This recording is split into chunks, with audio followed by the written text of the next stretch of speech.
And welcome back, friends, to another fine episode of our Lost Cub game. This one's set, as you might guess, from this fabulous, mostly fabulous photo, at the beach, at Virginia Beach, on the far, far other side of the state from our usual suspects. There resides one fabulous Sage Matthias? Mathis. Mathis, that's right. I was never ready for how you pronounced it. So Sage Mathis, who let's face it, is your, I mean, look at him.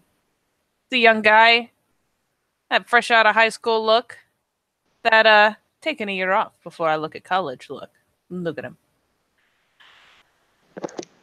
So adorably irresponsible and filled with youthful energy. Perfect. So Sage has had his average day thus far. He has busked out on the boardwalk. Look at that, it's boardwalk. There's like beach and stuff there. It's fabulous. And, you know, even though we're getting into off season, in fact, we're pretty solidly into off season. There's been some cold days. There's still people that live out this way, believe it or not. And, you know, there are still people who go off season. Discounts. Don't mind if I did. So it has not been an entirely fruitless process busking out here on the boardwalk. In fact, one might say it was wildly successful, as we will come in on our buddy Sage as he is walking away from tacos. Sage has got a taco in his right hand. He's gone ahead and nursed a little bit. That delicious fajita meat. Melted cheese with a bit of salsa, a small bit of guacamole, some sour cream. He didn't ask for it, but they go ahead and put it on because you'll think, oh, it's sour cream. Go ahead and mouth out the taco. He doesn't want it mouthed. He wants it burning hot. But he eats it all the same. Some people just like suffering, I guess. It's true. They do. It's a real thing. All the same, today, alas, he has sour cream, much like every day. Except when that one dude's in the truck. He must be like a part-timer. He doesn't force the sour cream on you. No. Gives you the whole mouth-burning experience. He knows. He understands. He understands the burning need for the hot fire in my mouth. It's going to go ahead and stay with me until it comes out the other end, where it's also fire. But as you head back, I assume roughly in the direction of the beach or the boardwalk. We'll say that, you know what, Sage has had it's just been one of those vibrant mornings. You know how some people, you know, spring comes around and they like get the wildest hair and they're just high energy and spring cleaning and blah. Maybe it's because it's starting to get cooler and you've got that little bit of a chill kind of not enough to like render you cold per se, but enough to just kind of wake you up a little. Enough to open your eyes, make you really look around. Everything's just kind of electric today. It's actually pretty good. The good energy, you know, meant you played really well, got a decent amount, got multiple tacos. And all in all, it's just been one of those days where you've got that little extra pep in your step. Everything's like cranked into perfect focus. Way too perfect focus, as Sage is nearly skipping, or at least he's bopping on the heels of his feet, taking in that fajita meat, noticing that juice, that taste is just a little bit soft. It's just sharper, and his eyes just go ahead and start to narrow further and further off the boardwalk into the sands, and seeing that one lifeguard shack, and he can nearly almost go ahead and make out the guard letters. But more than that, the more he goes ahead and looks, the more he sees something else. I don't know. What do you see, sir? Let's see. Go ahead. Well, let's see. We'll say that as you look on, trying to pick out those details, trying to recognize people at an outrageous distance. You do see at least one familiar figure out there on the sand in her wetsuit with her board. Because fuck this cold. Oh, neat. And so she is out on the beach doing her thing. You know, just kind of. She really does take to the water. She really likes it out there. Even when the waves aren't the best, she still likes paddling out. He's caught her once or twice, like, no shit, like, just napping on her board when she's gotten past the waves. At least got her tanning on her board. She doesn't give a shit. Apparently not. Sage is going to go ahead and take the hot second to lean against the railing of the boardwalk across the beach, try to go ahead and finish his taco while just watching for a little bit, trying to not be a creeper, but how could you possibly be a creeper at this distance? This is totally legit distance. Yeah. His heartbeat goes ahead and beats a little bit extra. Beats a little bit extra. He's got a lot of energy, apparently. He's going to go ahead and quickly scarf down that taco, throw the tinfoil into the nearby trash bin, and instead of doing what he usually does, which is walk down the one block, go down like the stone steps, he's just going to go ahead and pole vault over the railing and down the 5 or so odd feet to the actual sand. It's easy enough. I'm not going to make you roll for jumping a rail. You're a spry little teenager. You've got this. I mean, even if you land a little hard, it's like you kind of stumble into your next step and nobody saw anything. Perfect landing. Yes. Perfect landing. Yeah, you saunter into the sand, and again, everything is just, it's so fucking alive. Like, you see seashells every day. You see the kelp that gets washed up every day. You see these fucking seagulls every day. But today, look at that seagull. Look at him. It's like he is the seagull, but he's also the ideal seagull. It's like he's the stand-in and representative of all seagulls everywhere. And Sage is slowly coming to the conclusion that his taco may have been laced with something, because he only gets these kind of thoughts when he's really high. But god damn, isn't it alive? Yes. But yeah, so admittedly, this is meant to be kind of roughly your beach situation, as it were, albeit that ravishing face is off down the way a bit and kind of walking into the wake, the low waves at the front. Just this isn't especially a kind day or time for surfing, but she's getting out in the water. She's doing her thing. Not going far, looks like, but there she be. Meanwhile, as you're walking along, you know, the gulls are doing what gulls do, which is at least briefly investigating to see if you have food in your hands, because if so, you are a target. Alas, today you are spared their predations.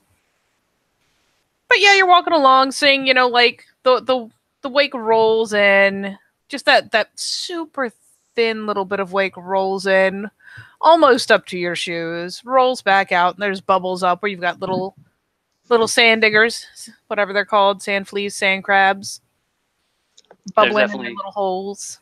Oh, absolutely, sand crabs. Oh, they're little mean buggers if you go ahead and get too close to them. But no, that wake, that lapping of the waves, usually Sage would give no notice to it, but today it's just like the entire ocean is in his ears. The lapping, even if it just goes and gurgles just a little bit, sounds like tens and thousands of waves uproariously over his head, and the small little foam is just billowing and billowing and billowing and billowing, and he stares at it just way too much. He's just standing in place with like this dumb confounded look. He's gonna go ahead and slap him on the face. Pat. Okay. Definitely something in the food. Definitely something in the food. There comes a light tap to his shoulder. You go ahead and like whirl around real quick. Are you doing okay? Oh, hey, Mary. I'm just Hey. just enjoying the ocean. He goes ahead and like swings his arms like really wide as if saying, "Oh yeah, here is the ocean. Here is the beach. I'm totally Here not it doing this. is. Yep, totally not doing this to keep my own balance. Nope." He kind of throws you that kind of befuddled little grin, but tips her head a bit, kind of leaning in the slightest bit, like going for that eye contact. And you can see, she's flicking between your eyes, like checking to see if you are on some shit. Because let's face it, y'all run in some of the same circles. Yeah. You sure you're okay? Look spaced out. He goes ahead and like rubs his own shoulders. It's just it's a bit chilly. I'm just taking in the sights a little bit. Totally cool, totally fine. I'm totally cool, totally fine. Totally cool, totally fine. She's kind of doing that slow nod along, like, sure you are. Like, totally believe you. He Sage can't lie worth crap.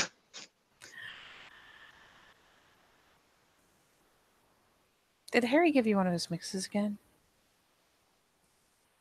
No, Nobody offers it for free. You shouldn't take it. It means he needs a guinea pig. He's biting like his own like knuckles for a hot second. Not today. He's like staring into her face actually, because Jesus Christ, her face is beautiful and amazing. He's staring into her very pores, and this is a little bit too spaced out, as he's not convincing himself that he is all right. I mean, for what it's worth, she is currently makeupless and has like at least damp ends of her hair. She didn't get in that far before she saw you standing there. So she again is just kind of giving you a playfully incredulous look. The board is actually hooked under her arm. And she rolls around and gives you like a pat to the back of the shoulder, like, why don't you come down over here? Like, come on, buddy. Starts walking down. Feet in the water. She must be immune to the cold. That's ridiculous. Absolutely. He'll go ahead and follow at the taps. Still on the balls of his feet, still a lot of energy to him. Now a little bit more cautious energy. For what it's worth, she doesn't look annoyed, just kind of vaguely worried that you're wandering around spaced the fuck out. So yeah, she'll lead you back over to where she's got her stuff kind of tossed on the sand. The cooler, the towel plopped on top. Sage is going to go ahead and put his butt on the cooler for a hot second just to go ahead and grab a seat. So did you get into something so ridiculous yesterday it's still in your system? Kind of shooting you a side eye. Snags the towel to like dry her face off. He goes ahead and looks up where she's standing, goes ahead and looks past her, goes ahead and looks at the goddamn clouds. Oh my god, the clouds. They are so fluffy and so close. Sage goes ahead and reaches up to try to go ahead and like touch the really fluffy clouds, as he goes in and says, I was hanging out with Harry, but I wasn't hanging out that long."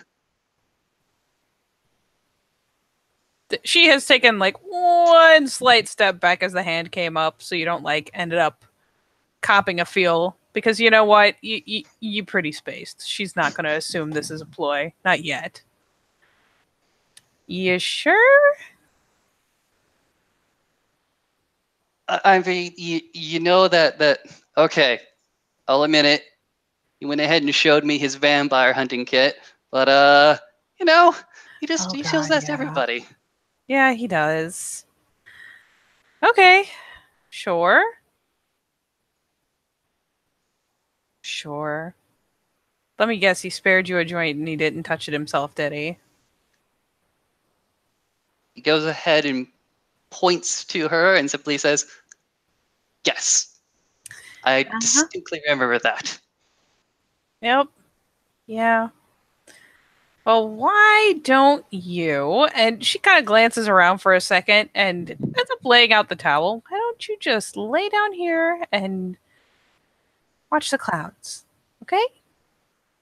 Watch the clouds. Yeah, yeah. Wait, he goes ahead and like jerks his head in her direction.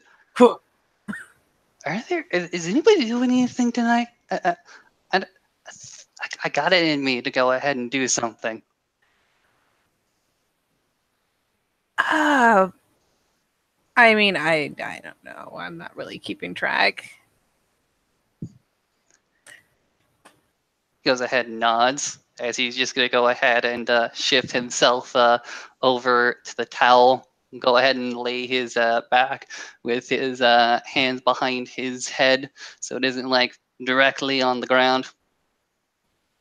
And for what it's worth, I will roll for her because let's be fair.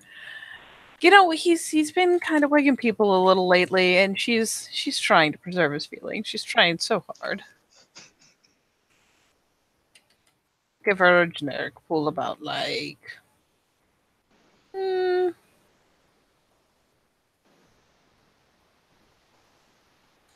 I like so.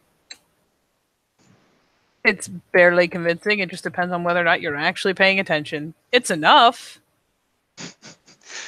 He is probably not paying that much attention to her, more attention to the clouds. All right, I'm gonna go hit the water. Okay, you Wait, good? wait, wait. He goes ahead and like sits back up. No, wait. Maybe don't go into the water. Why would we not go into the water? He goes ahead and looks at the water. He watches it.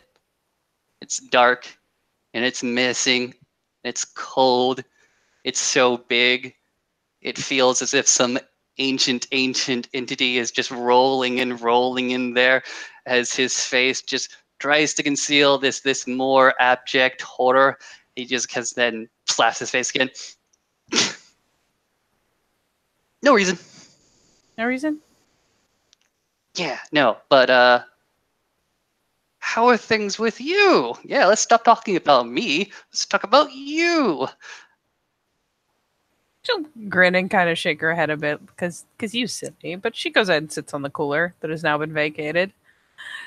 I mean, same old, really. Just gonna go out and clear my head. You need to clear your head about things like surfing or school. Yeah, maybe. Pretty much that exactly. There's like that wry little nod, like yeah, yeah. That's actually exactly. Yeah. I remember you talking about like questioning where you'd want to go. Somewhere north, somewhere south, school. Ah, still worried about that nonsense? I mean, well, yeah, I see the whole pressure to do the college thing, but I'm only gonna be young enough to surf for so long, right? He goes ahead and shrugs. I know ladies who are well into their 70s and 60s. Not personally. I don't know these women personally. I don't You know if they do it competitively, but kind they of still smirks. surf. Well, yeah, but like competitively, I could end up going to some really awesome places. I do well enough. And I mean, how many chances am I going to get to do that? But school's solid. Now, do you want to do the school, or is your parents wanting you to do the school? There's that telltale, like, man, look at that cloud over there that's like, it's mostly my folks. Yeah. He goes ahead and nods. Just been harping on it really hard today. Oh, okay. That makes a bit of sense. Yeah.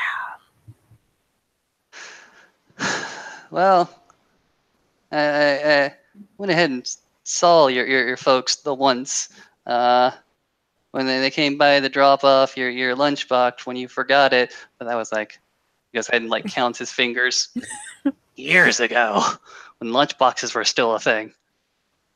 I never she was so sweet on you. Hmm? Your mother was so sweet on you. Oh, yeah. I mean, it's been a long time since those lunchbox years, though. Now she's a little bit more, and he goes ahead and wabs his finger. Do this, do that. Your And now future. she's a little bit more like, now you have to wait till next semester. Should have gotten your applications in earlier. You know, mom stuff. He goes ahead and waves his hands. I'm sure whatever you go ahead and choose, she'll be happy for it. She has to be. She's your mom. Yeah, she is kind of contractually obligated to, in theory, be supportive. And I mean, she'll come around, right? Kind of looks over like, right? I believe that is a long drawn conversation and a heart to heart that you will have to have with your mother after the eventual heartbreak. Oh yeah, yeah, that's really how that works. That sounds about right. Yep, definitely. Just I'm gonna go float. Why don't you like watch some clouds? Maybe try to nap that stuff off. Absolutely, Mary.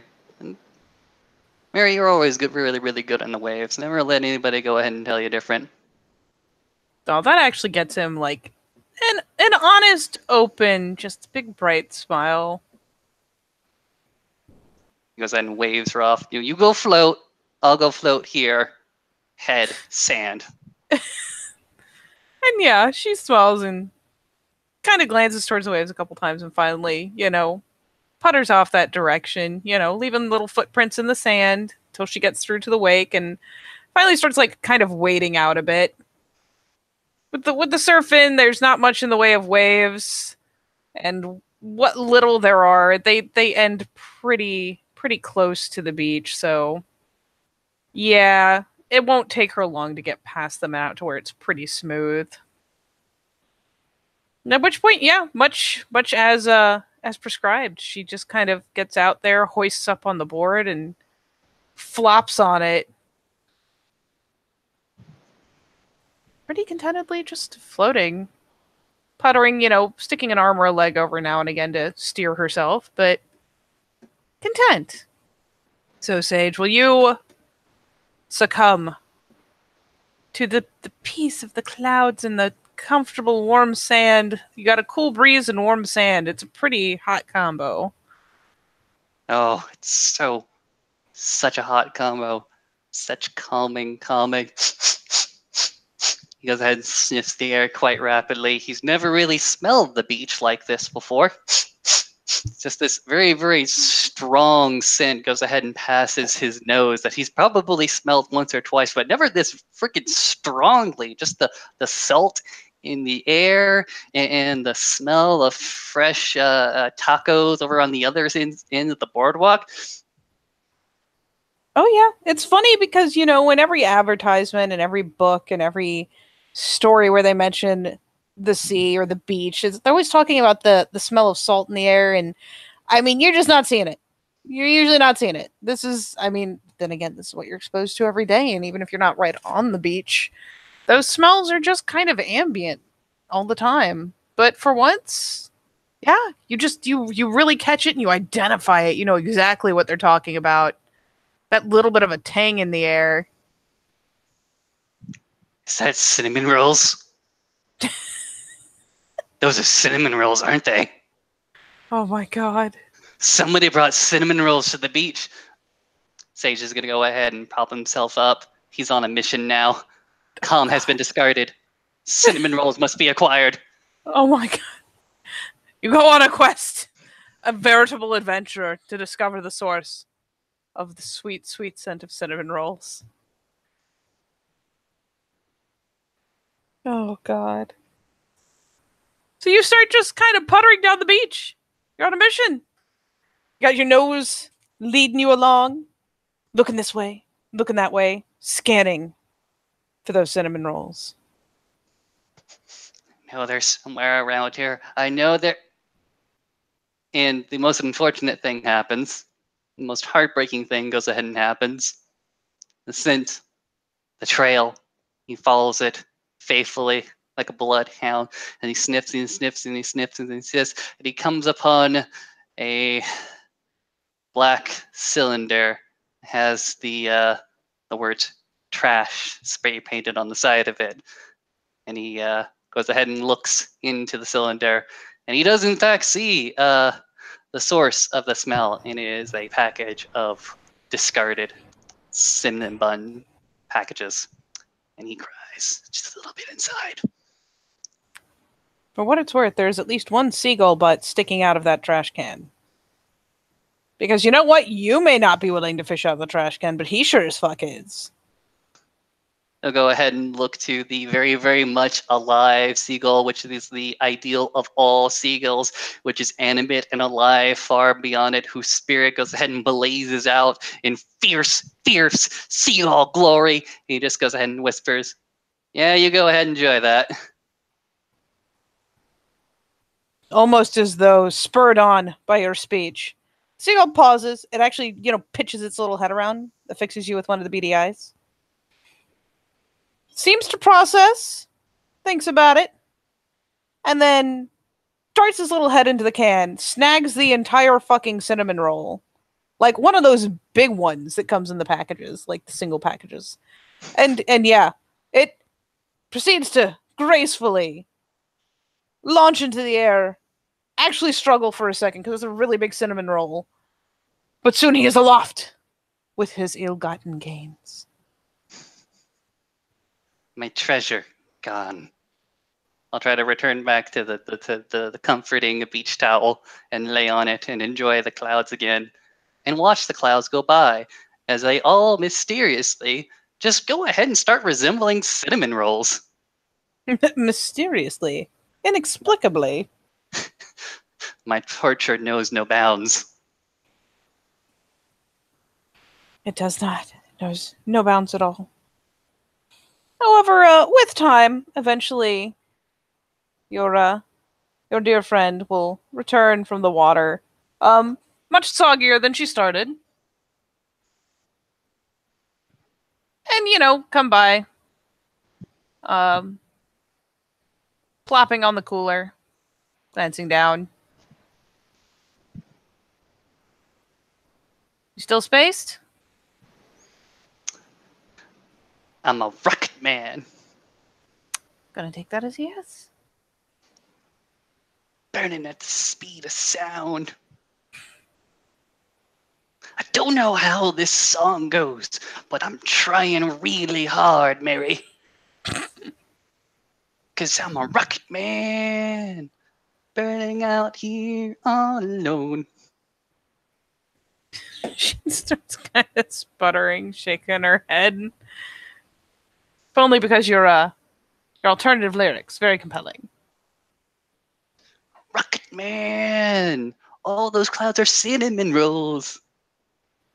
Cinnamon rolls? She like pitches her head back to look up. I had the weird and strange idea to get cinnamon rolls, but no cinnamon rolls were to be had. Therefore, I came back dejected and disappointed in myself and the universe. I mean, that's a pretty good excuse to be dejected, really. Once you got a hankering for cinnamon rolls, nothing else will do.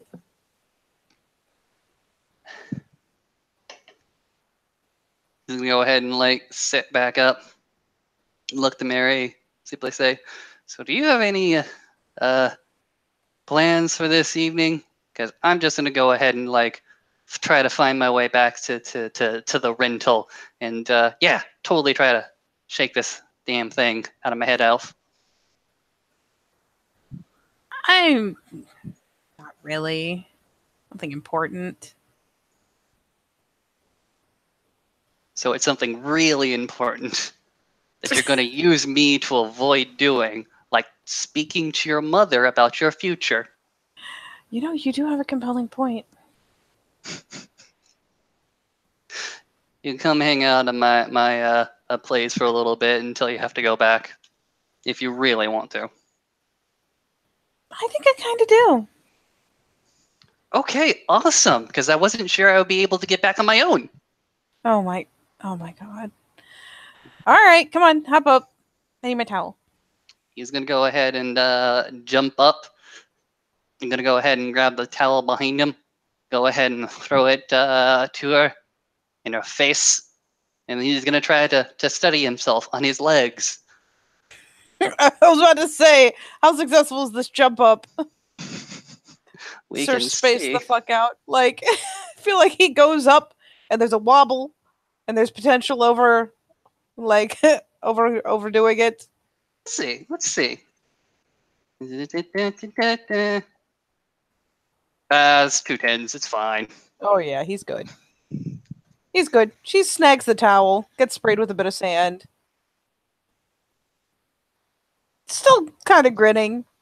Pitches the towel over her head and uses it to kind of wring and soak the worst of the water out of her hair because it is chilly and she probably shouldn't be soaked for a prolonged period of time.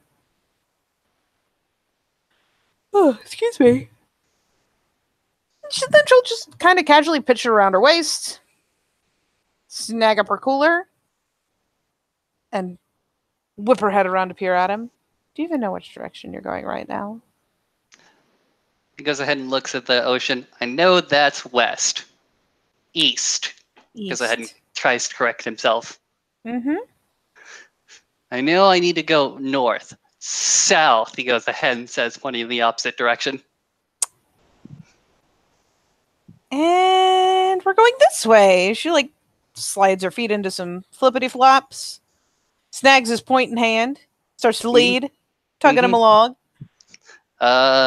Because Sage is a gentleman of the highest caliber, will insist on taking the cooler. If only to keep his hands occupied. I mean, she won't fight him on it.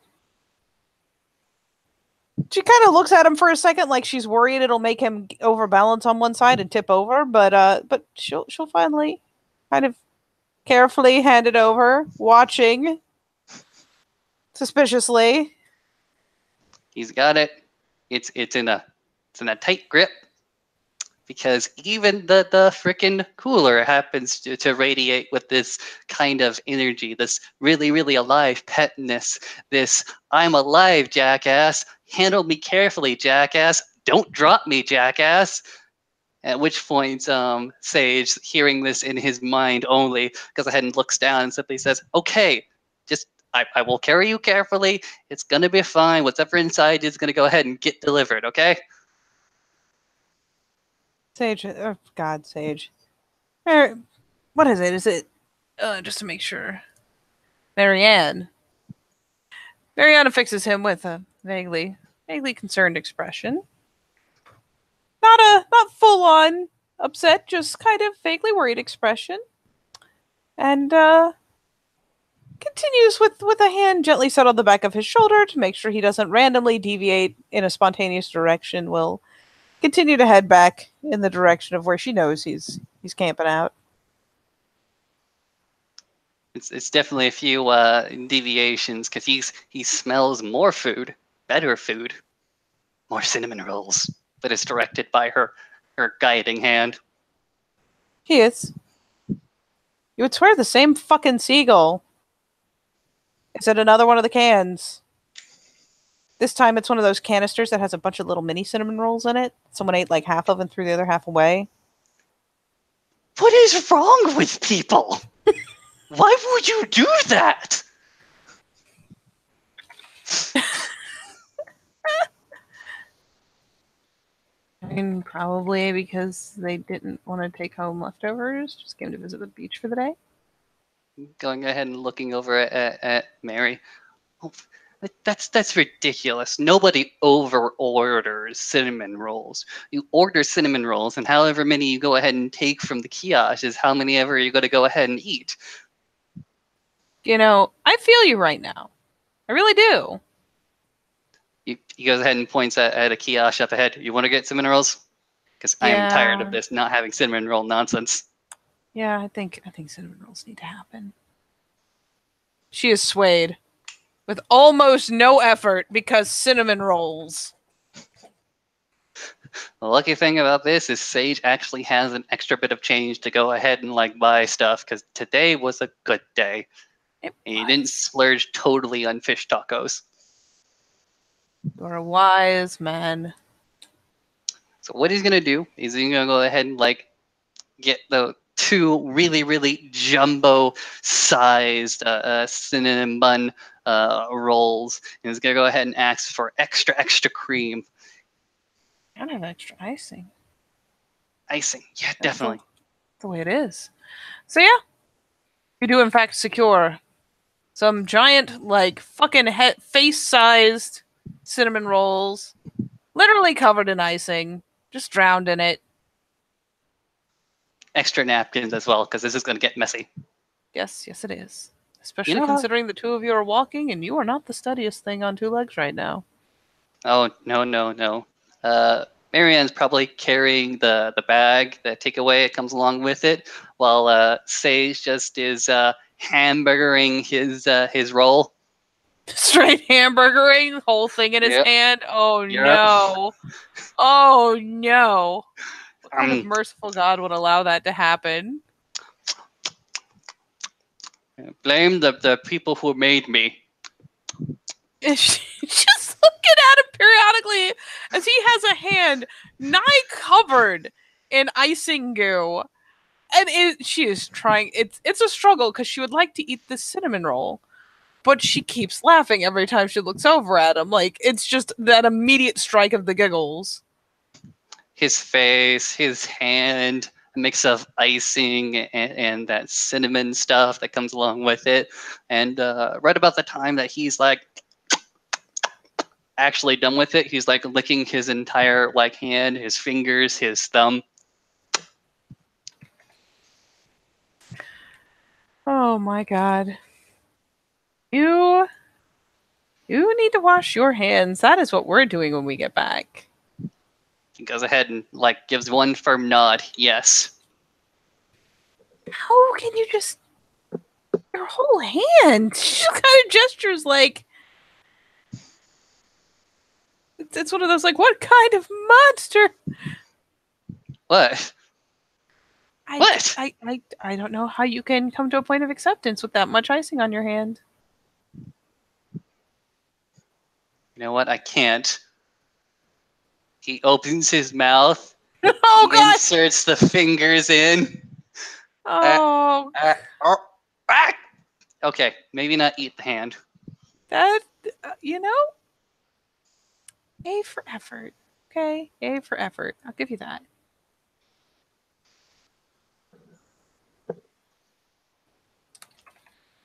That seem good. It's good. It's good. Okay. She's still trying so hard not to laugh. Did you choose your gifts? Yes, I think so. It should be under dynamic or static. What? I think in the character sheet, there is the option under gifts between a static display and a dynamic. Oh, oh! I didn't know that was a thing. Oh, I learned something. I'm excited. I'm glad you're excited. Oh, that is very exciting. It's hot shit, isn't it? Oh my God, it really is. It has a level and the page number and the book, a place for descriptions. Oh, it's fantastic. God bless Roll20 and whoever coded these sheets. Now, if only they'd put the nature demeanor on there. Yep. It's literally the only thing that's missing. Okay, that's beautiful, and I was not ready. Perfect. Do do do do do do do do do. And just to make sure I'm not crazy, I'm assuming you just don't have one of them yet. You're a babby. Okay, that makes sense. Mm-hmm. So, yes, the two of you pots back. Now that I'm not distracted by the majesty. The frickin' majesty. That is this fucking sheet. You return to your familiar abode. Right there on the Yay! sand, really. Yay! Sage It's is gonna go fine. ahead and walk up the planks to the patio. Go ahead and set the cooler on one of those patio tables, and proceed to go inside, looking at his hand and trying to find the sink as soon as possible and shove it into the sink and run that water. She will, while she will not stop you from most of your plan. When you reach out with your dominant hand, which was probably holding the cinnamon roll, to snag the Mm-hmm. doorknob, Mm-hmm. there's the weirdest pressure on your shoulder. It's like you can't move forward. She's just caught the back of the shoulder of your jacket. That's really it. Mm. Like just kind of pinch the fabric, like other hand, other hand. He'll go ahead and like deliberately put the cinnamon roll hand down, bring in the clean hand, and like use it on the knob. Awkwardly, like left hands the doorknob. Mm-hmm. It's a majestic travesty, really. Oh yeah. And then yeah, she follows along just so she can kind of find, unless you have one of those little outdoor showery doodads attached, which you may very well. A hose and nothing else. Oh, you don't have the attached spigot up top? Alas. She'll survive. She just she makes sure you don't do something too regrettable, and then, you know, traipses back out to where the hose is, and it just no shit turns on the hose and sluices off the worst of the sand and the salt. Mm-hmm. And then yeah, putters back up, shakes the towel off a few times, and attempts to again soak the worst of the water out of her hair with it. Gives herself a quick little rub down to, well, get off the worst of the water. Sage is gonna go ahead and pop his head out onto the patio and simply yell out, bathroom's in here if you want to use it to change. You know what? I do. That's what I figured. He's gonna go ahead and disappear back into the domicile. And yeah, she'll follow along and putts around until she finds that bathroom.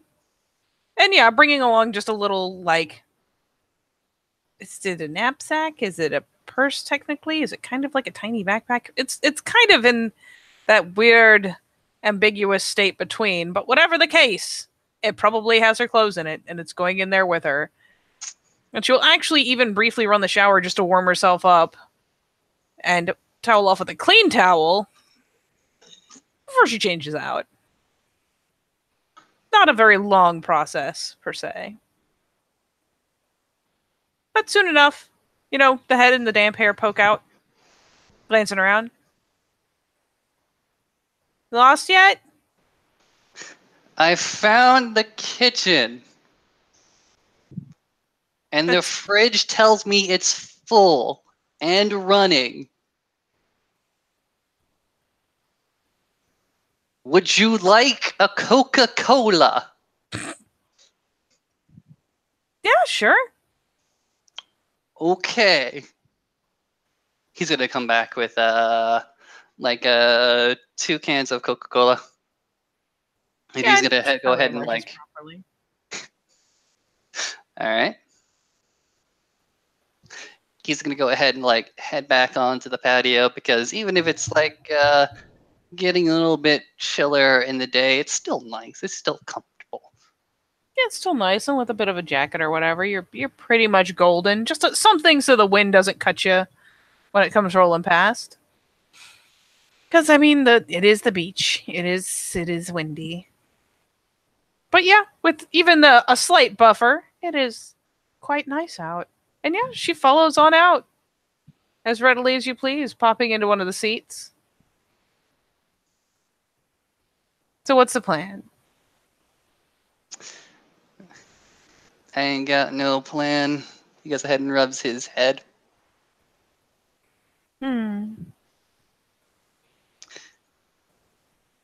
But do you know why nobody's like returning my messages? What? Sage goes ahead and like looks to her, still kind of like spaced off. He doesn't have like an accusing grimace on his face, more just of a what the hell is going on type of look. He just simply says, "Do you know why nobody's returning my messages?"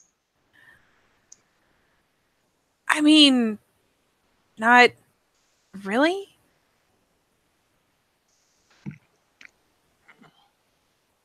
Goes ahead and shakes his head. I don't understand it. I don't know. People just get weird sometimes. Don't get too caught up in it. I can't help but get caught up with it. A lot of people I knew just turn away when I go ahead and like greet them. And I'm like, hey, what did I do? Did I smell? Goes ahead and sniffs himself, and that smell, that body odor attacks him. Something fierce, because he has those acute senses like all fired up in his brain pad for at the moment.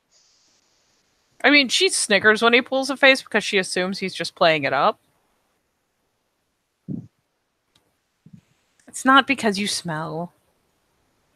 And it's not like you did anything. It's just, I don't know, people get weird sometimes.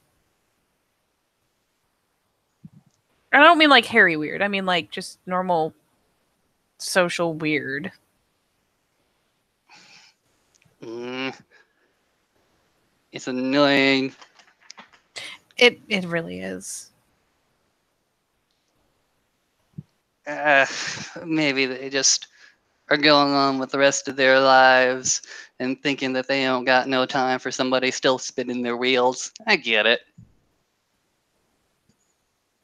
There is Well, a innocent little shrug. he goes ahead and breathes out. Most of the graduating class are either at uni, out of state. Not a lot of them are just bumming it out here, I guess. Yeah, not really anyone from our class per se, except, the beach bums. Yeah.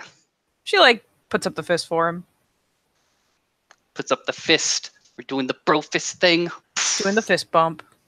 Exploding That's right. hands. There's got to be some solidarity between beach bums. Just a touch. Just a tiny touch. And for what it's worth, as you two are talking, looking out over this magnificent vista,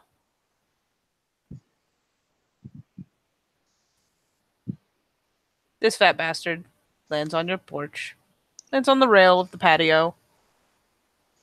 Look at him. Look at his smug little face. He's still got icing on his beak. What an asshole. What did you follow me? He goes ahead and exclaims towards the seagull. It twists its head, looking at him with its other eye. You did! You did follow me! What do you want from me? He's like standing up now, like getting all accusatory at this goddamn seagull. The seagull considers this aggressive stance, but is a seagull, and pretty much isn't going to move until you're about a quarter inch from touching it. And it proceeds, very belligerently, to split wide its beak and offer out one of those very familiar kind of cackling screeches that they do. Mm-hmm. That's right. It's called your bluff. It sees your shit. You go ahead, like, hold out a hand for a hot second. You get the distinct feeling it is in fact laughing at you. Okay, you can go ahead and laugh at me. That's fine. That's fine. That's fine. I want to look over to Mary, simply say, "Can you get a packet of birdseed for me? It's like in the counter up there." But for a seagull? I I can't mean, feed him. sure. Just go. If I feed him bread, he'll go ahead and explode his stomach. Yeah, true. Kind of wonder sometimes how we still have so many. And she, just kind of idly commenting to herself, goes ahead and she hops up. She and her Coca-Cola take a brief trip inside. And there's a little bit of rooting around. You can hear like cabinets opening and closing before she finally comes, slides back out, offering out a bag of birdseed. Go ahead and like take the bird seed from her. Go ahead and like pile some into his palm. Go ahead and keep it close to himself. Approach the seagull. Okay, you and I, we don't see eye to eye right now, but I really, really don't want to get into a tussle. So this is what I want to do. How about you go ahead and take this seed, and you leave me alone, okay? Just take a hot break from whatever you're doing. You swear to God. It twists its head around again, back to the first eye. You see that little bit of a squint in consideration. But as you come ambling over, it does recognize that there's definitely something in your hands, and it's probably edible. In fact, it is ideally edible.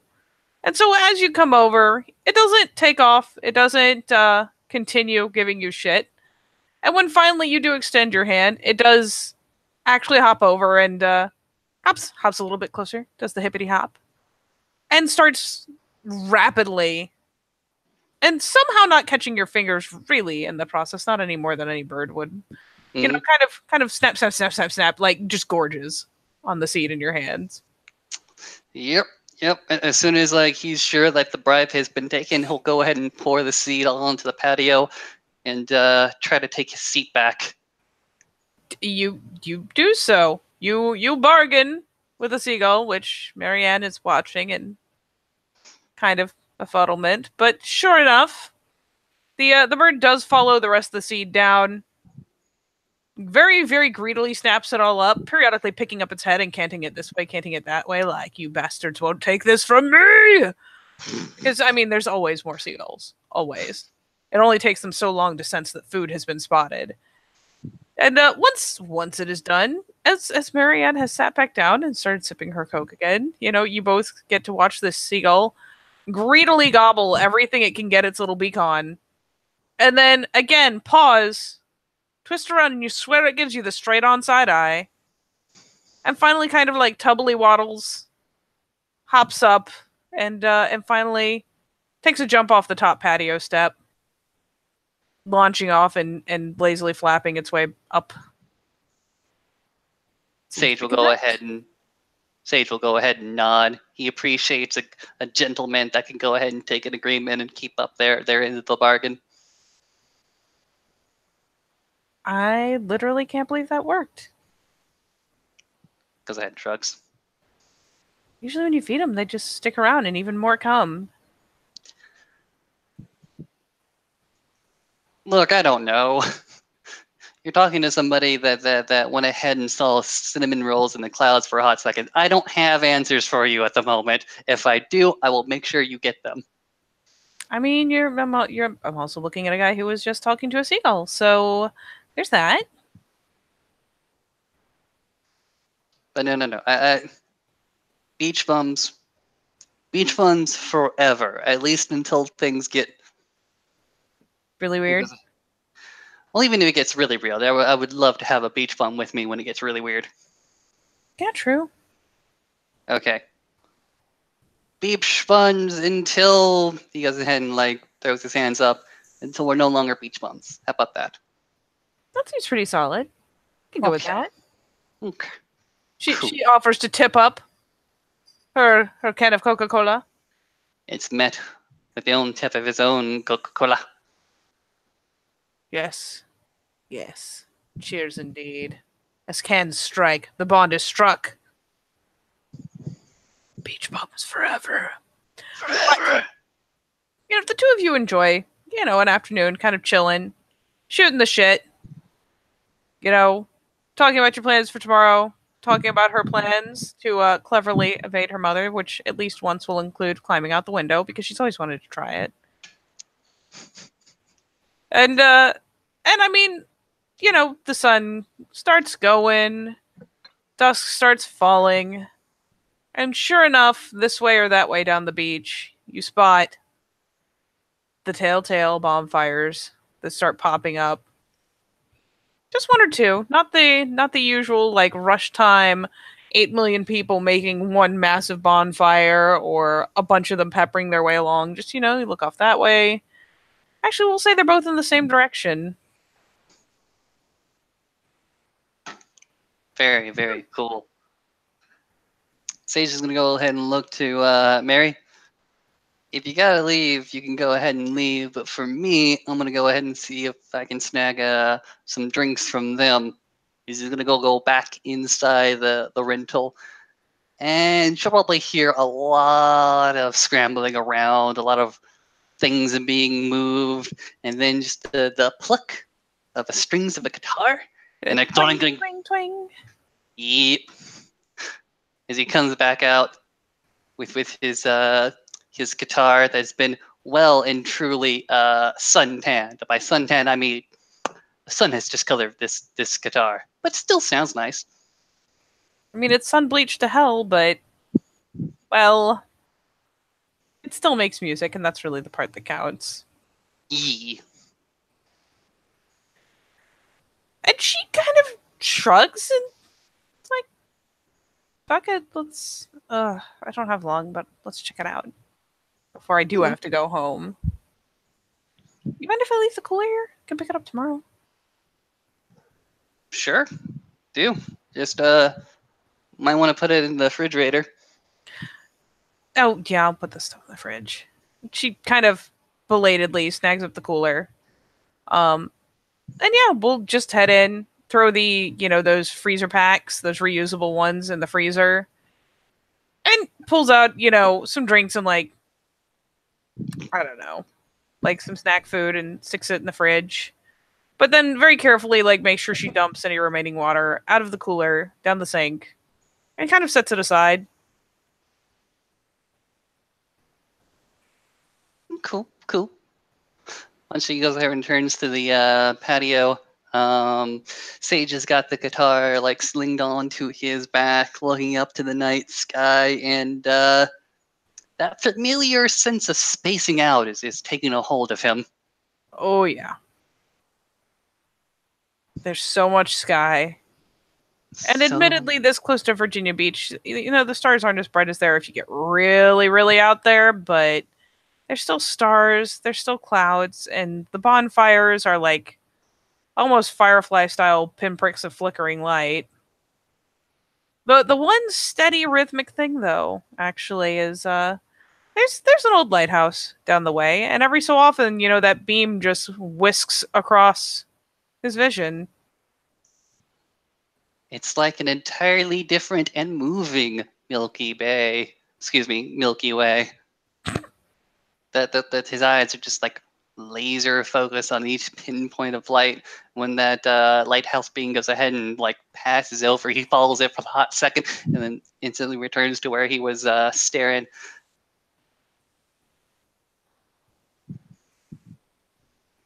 And I mean, she'll again.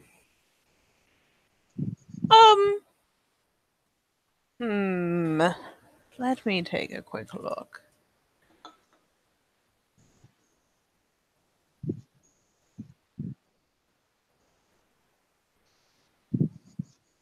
Yeah, fuck it.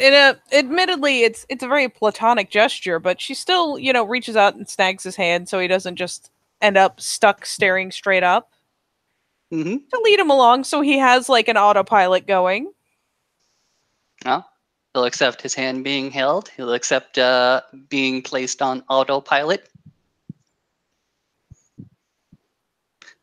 That hand is gripped maybe a little bit more securely and snugly than whenever they did beforehand, simply because, hey, that's an anchor. For what it's worth, she doesn't look like she's especially reading into it. She just walking along, enjoying the beach, enjoying the breeze. Her hair's dry by now. So, yeah, she's just enjoying a last couple minutes of freedom before inevitably she's going to get one of those texts or calls and have to run up to the boardwalk and all of that other nonsense. So yeah, she's cherishing this last little bit of freedom. And as you're walking and as you're getting up on the first of the bonfires, getting closer, close enough to like pick out figures, pick out shapes, she does kind of look over and she'll actually use a squeeze of the hand to get his attention, snap down out of the sky. Hmm? Hey, just just remember what I said, okay? If people act like jerks or act weird, you haven't done anything like weird or wrong. Some people are just jerks. They just gonna go ahead and look down for the hot second and look the hand that goes ahead and holds his and simply say, "Oh, thanks, Mary. That kind of makes me not feel so alone." I mean, what kind of beach bum solidarity would it be if I wasn't, keeping you from floating away? Kind of looks at him, glances up briefly. He's still like looking at the hand holding his as if that's a new anchor that he's currently holding on to.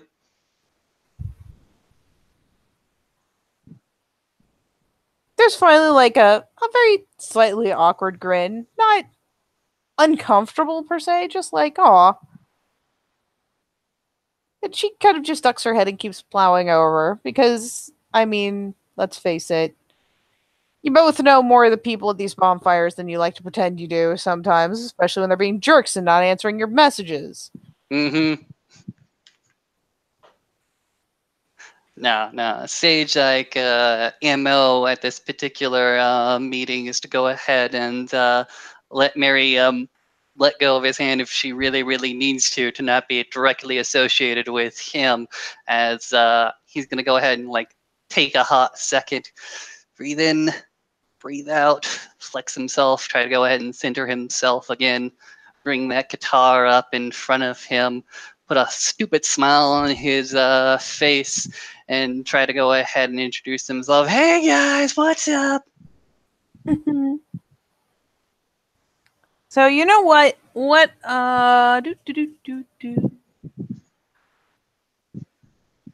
Are you planning to be strumming and all as you're going in? Just full ham for it. Yeah, we're gonna go full ham. All right. I will let you. We will do Dex performance because at this point you have both hands free. We'll say Dex because meh. Because it's All right. slightly higher than like charisma. Fuck it. Will you allow me a willpower? That's the Oh yeah, question. absolutely. All right, we'll spend the willpower. Achia! You made it sound like a sneeze. Achia! Oh my Achia! god. Achia! Achia! Still, that's 3 successes. So you come in and you're kind of idly strumming and working your way up to like whatever familiar song everyone's singing drunk around campfires lately.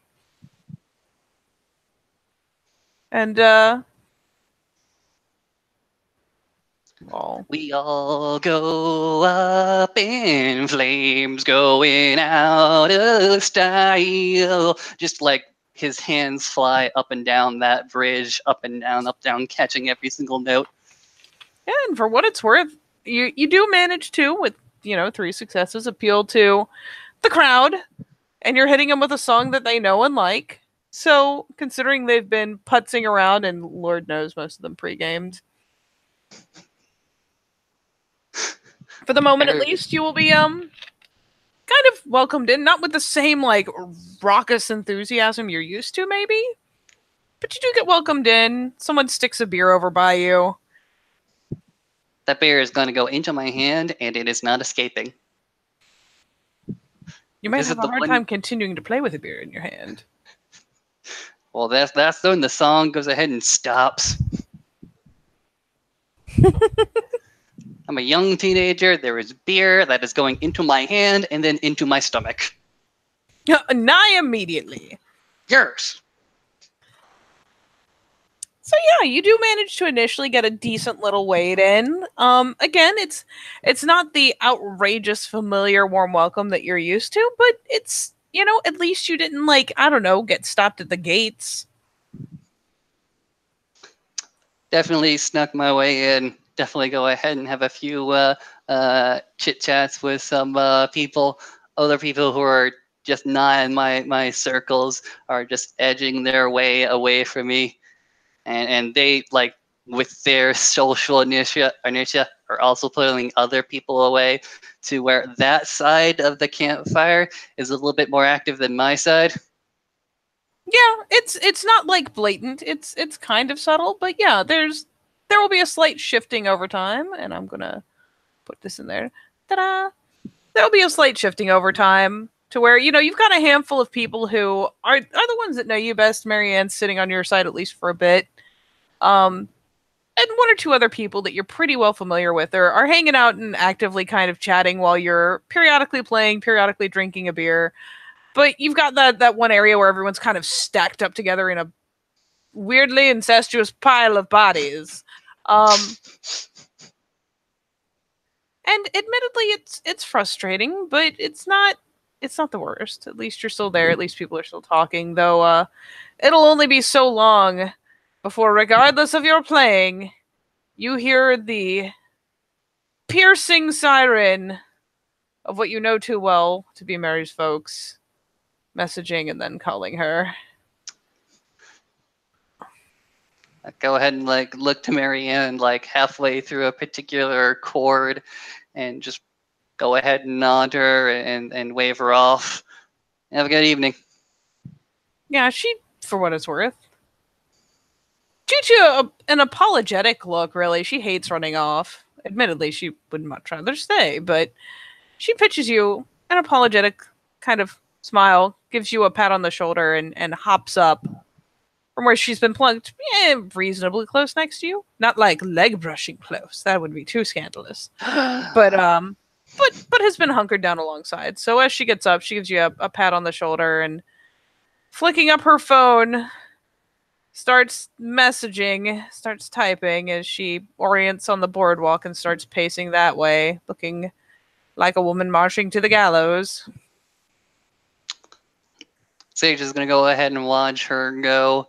Just go ahead and like let her like lone figure out in the darkness be her like be excuse me his like one anchor for a little bit, even as the chords in his hand, even as the string goes ahead and like unplucks itself, even as it just goes ahead and like lays there for a hot second, even as the people around him are starting to wander away from him, finding subtle excuses for them to be on the other side and even towards the other particular fire.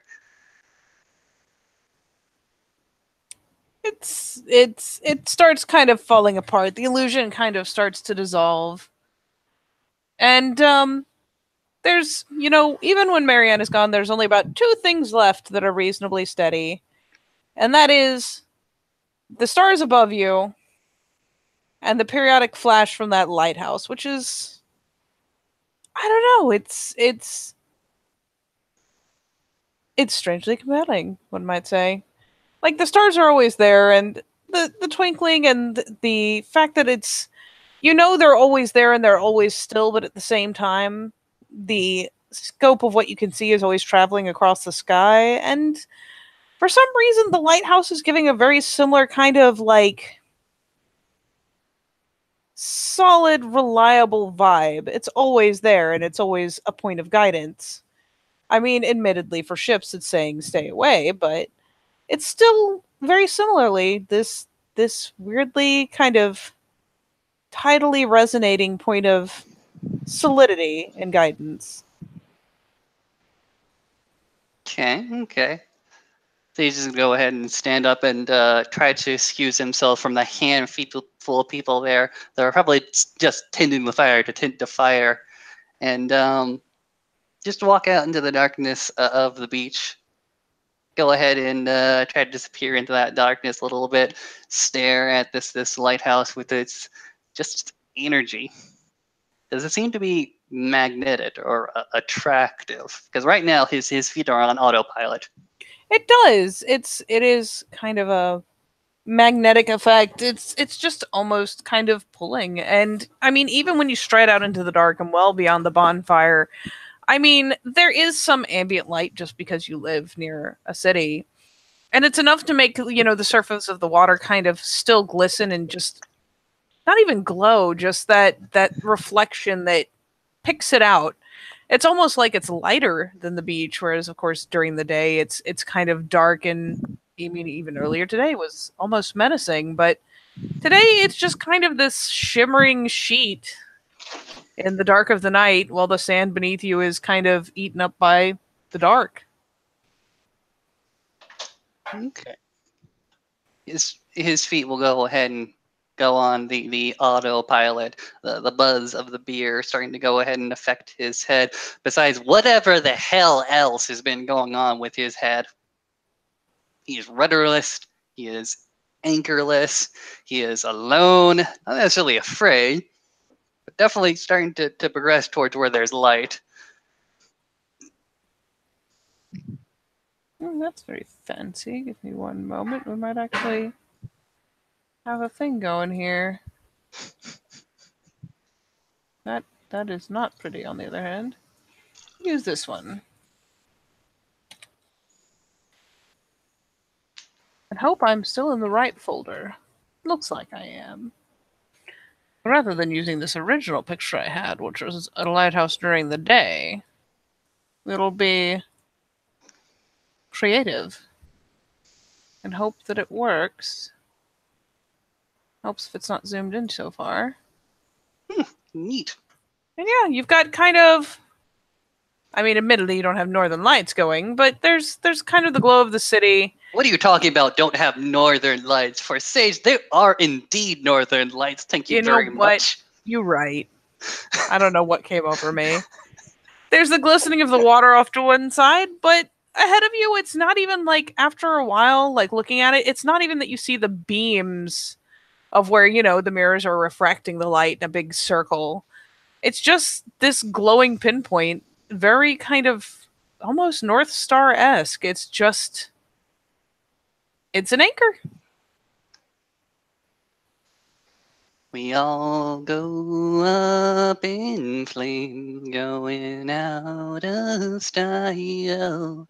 Am I out of my head to think the world could stop believing me when I am walking towards that particular direction? He says, like, probably the lyrics got stuck somewhere between his head and his particular mouth as he's continuing to wander in the direction towards light, getting just kind of absorbed in these prismatic displays of night sky that only he is particularly witness to.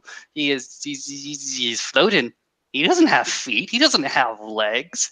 He's a bit of consciousness flying just a few feet above the sand. Yes. Let's fiddle some more for fun. So while you will be coming from the not cliff side, considering the emphasis, the way the stars are standing out to you, even though, they shouldn't. You just, this close to the city, you really don't see that many. But for you, it's every teeny tiny pinprick is just this bright and perfect light. And yeah, you will approach. Turns out to be a fairly large lighthouse. And I mean, these places, I mean, you can't usually get into like the actual light itself, but they do tours of these things all the time. So it's not like it's hard to just walk right up. There are even walkways with handrails. Of course. Of course. And there's probably little benches to go at and like sit down and take a hot break, a hot rest, and maybe look out into the landscape that's a bit there. It's not a great landscape, but it's still a place to rest. It is. So as you come closer, let's just make this weird and keep updating pictures. So you come fairly near to the actual, lighthouse area. And yeah, there's handrails, there's benches. You can oversee the water. but there's still like something very cloying about that light. Like you've never felt so much like a moth in your life. Let's put it like that. Brother. Okay. I gotta. I'm Homer Simpson right now. Are I you? want to get into the lighthouse. I want to find the light bulb.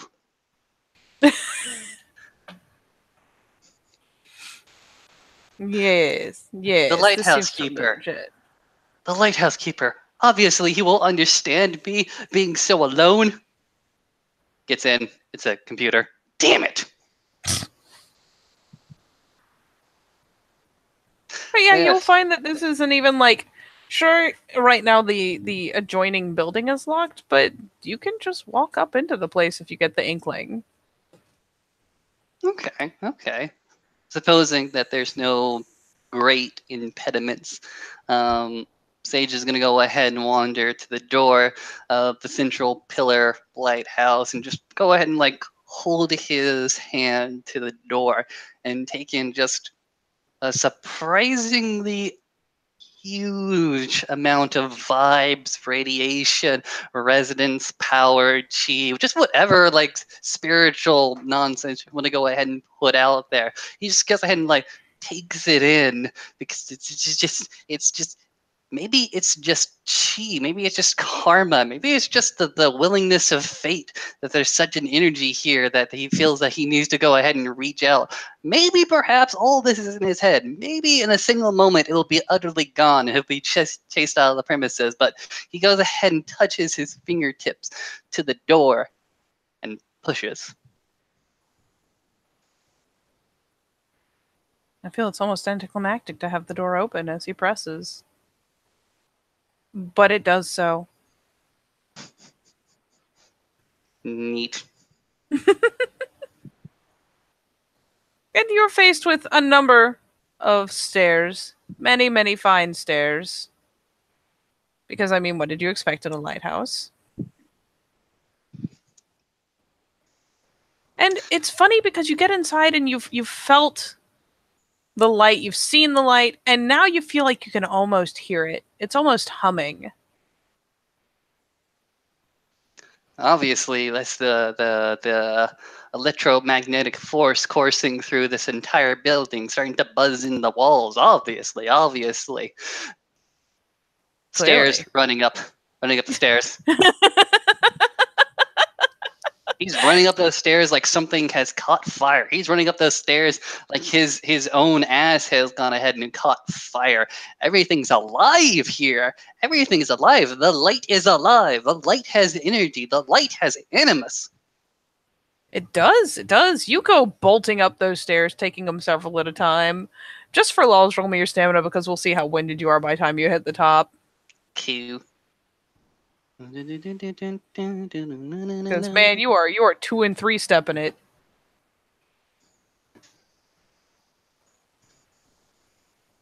Oh, it's a surprisingly graceful climb. Yeah, I'm fucking good, man. Woo! Yeah, you are feeling it. You're fucking feeling it. Yeah, you go barreling up those stairs and like clearly you're meant to be here. I mean, think about it. You have never taken staircases so fast. And you aren't even winded.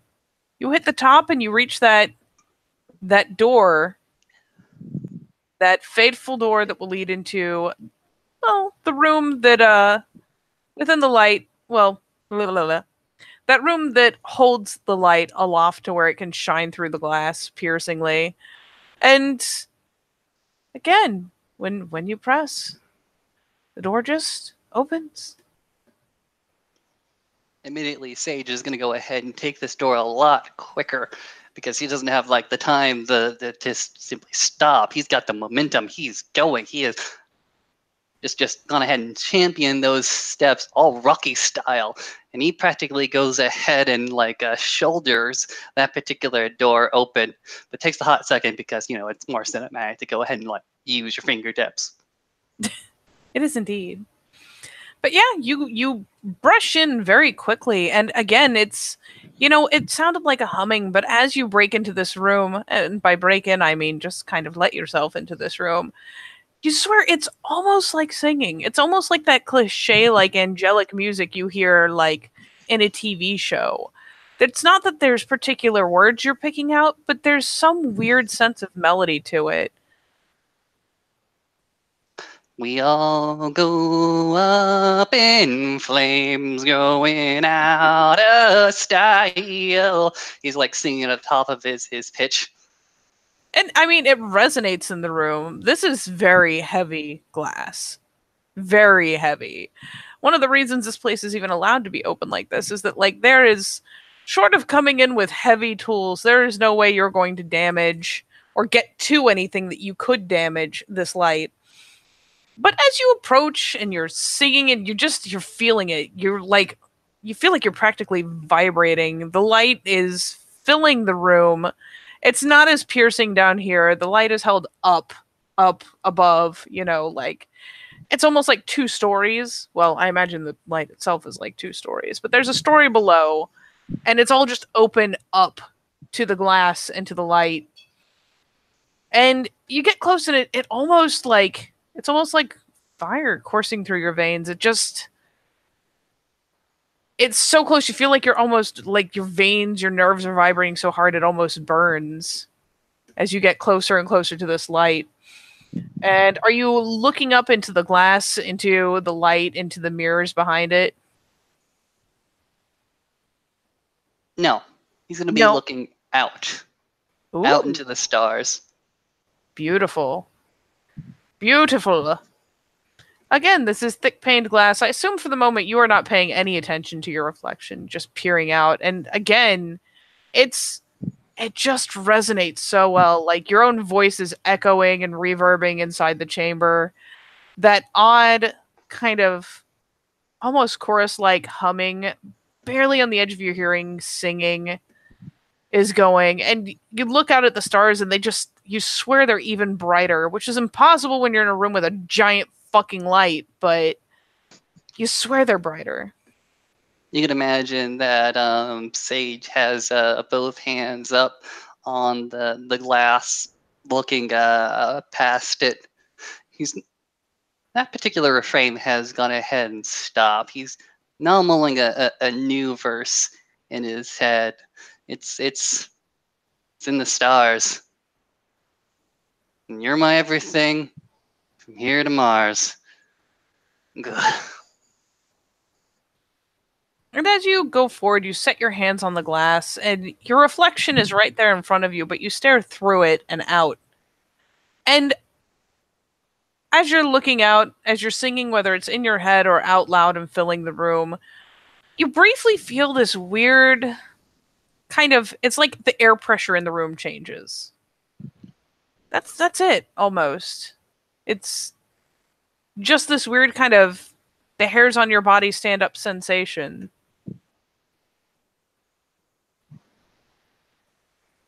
Dear darling, I hope I'm being clear, 'cause there's no one like you on earth. That could be my. Oh, fuck it. He's gonna go ahead and, like, uh, pretty much just fucking lean on the glass. Because he's lost, like, a lot of his energy, a lot of his mojo, a lot of his momentum is starting to get sapped up.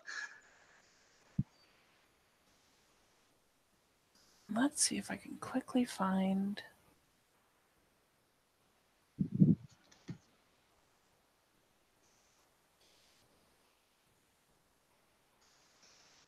thingy here. Ooh. Ooh.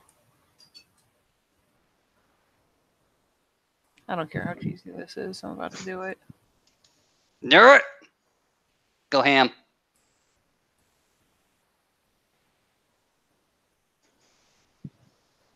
I'm gonna go ham. Let me quickly. Because I really like the look of this.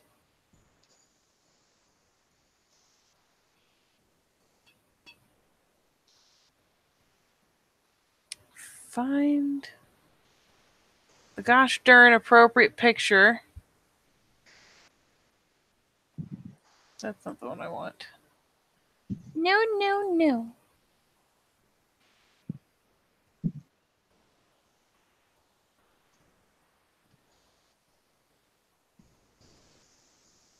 God bless it, Google. Goodness, I struggle. Struggle is real. So real right now.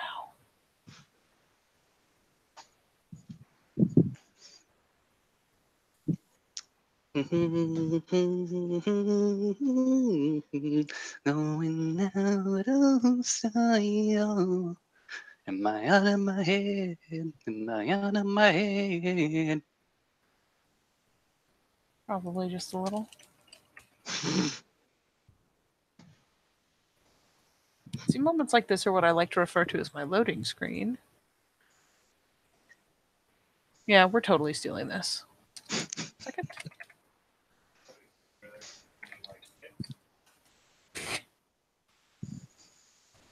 All right, we're gonna use this guy. So you're planted against the glass, and you feel almost drained from the effort. But as you stop singing, this time it's not what you would consider a voice, but it's definitely there. It sounds almost like harmonic tones. And in the reflection of the glass, in that central place where the light hits the mirrors and shines out over the water, we're going to use this guy to represent the being that has apparently just resolved itself there, and it's floating. That long tail, the tendrils, they all kind of drift, but it's just floating there in the center of the lighthouse now. You're realizing after a couple moments there's no more beams, they're not flashing past. It's just a constant, continuous, like perfectly white light.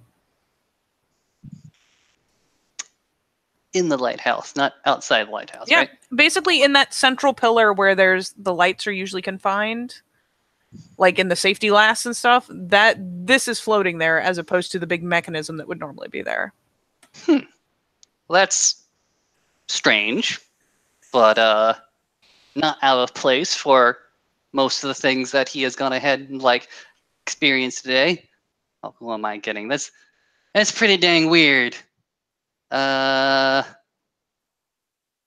Sage is going to go ahead and turn around his back to the glass and give it a wave.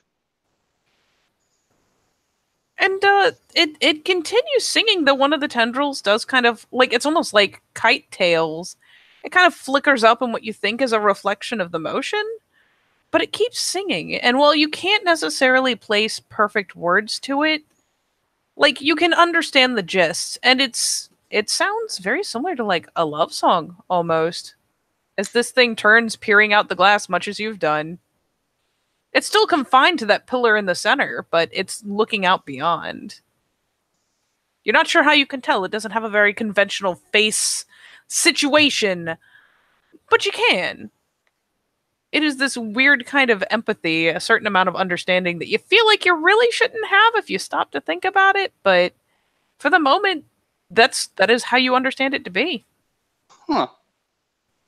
Sage is currently regarding this particular figure, and he's gonna go ahead and bring his guitar around. Gonna go ahead and glue his fingers to the bridge and to the strings. And he's gonna go ahead and try to match and mimic a song, the verse. But he's gonna try to blend it, gonna try to mold it into his own song.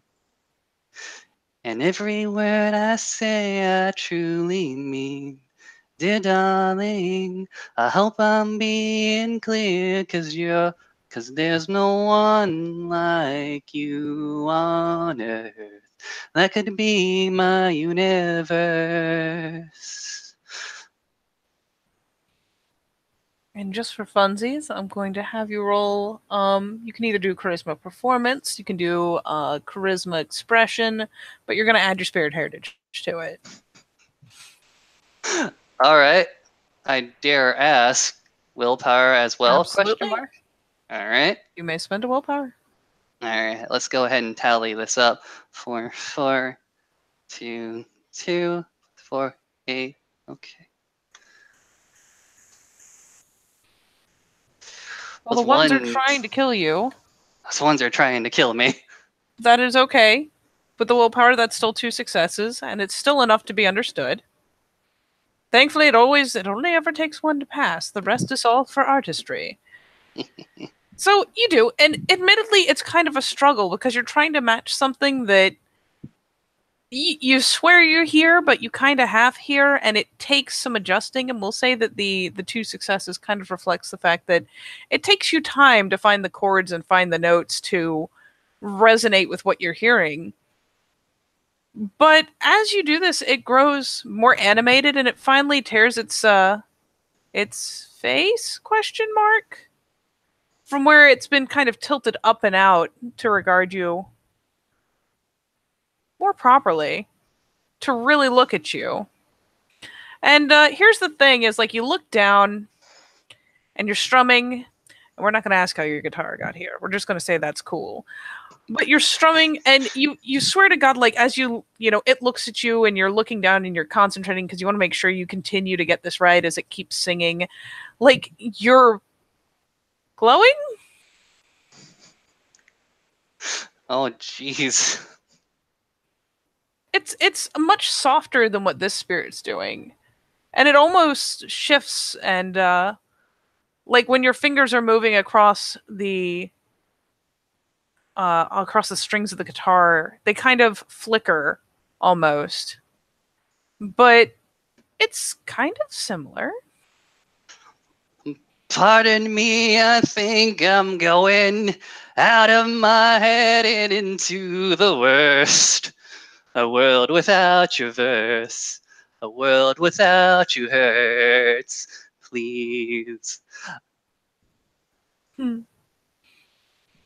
And it again, this time it finally starts trailing off and turns its attention more fully to you. And there is a very distinct kind of gesture you're seeing. It doesn't have, again, the classical face, but it still seems to look with that upper portion, with the kind of kite styled portion at the top. And it looks between you and then looks out past the glass and up again, up at the sky, and then, looks back and forth several times and grows very lively. Not aggressive seeming, just very excited, finally bringing itself to sway very close to that side of the glass to where the tendrils kind of flicker against it. It's still held in that kind of central canister. Does it look like it's trying to reach out, or does it look like it's like seated, it's nice, it's fine? I mean, it doesn't look distressed to be there.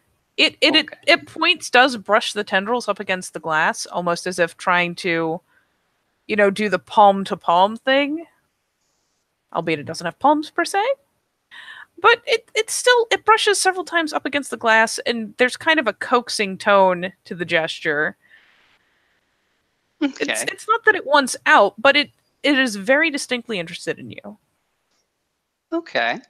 Okay. Uh, Sage is gonna go ahead and take a hot second to sling the guitar back onto his back. Go ahead and approach this glass cylinder.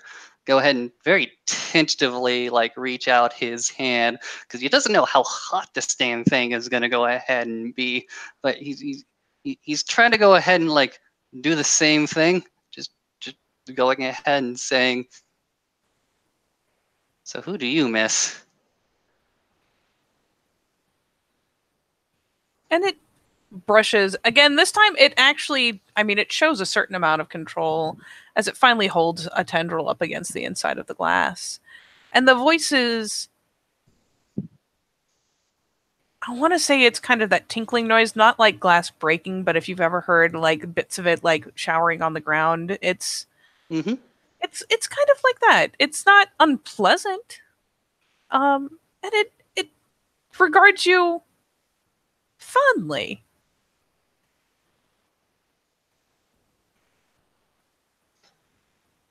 I Squinty eye. once I once knew your brothers and sisters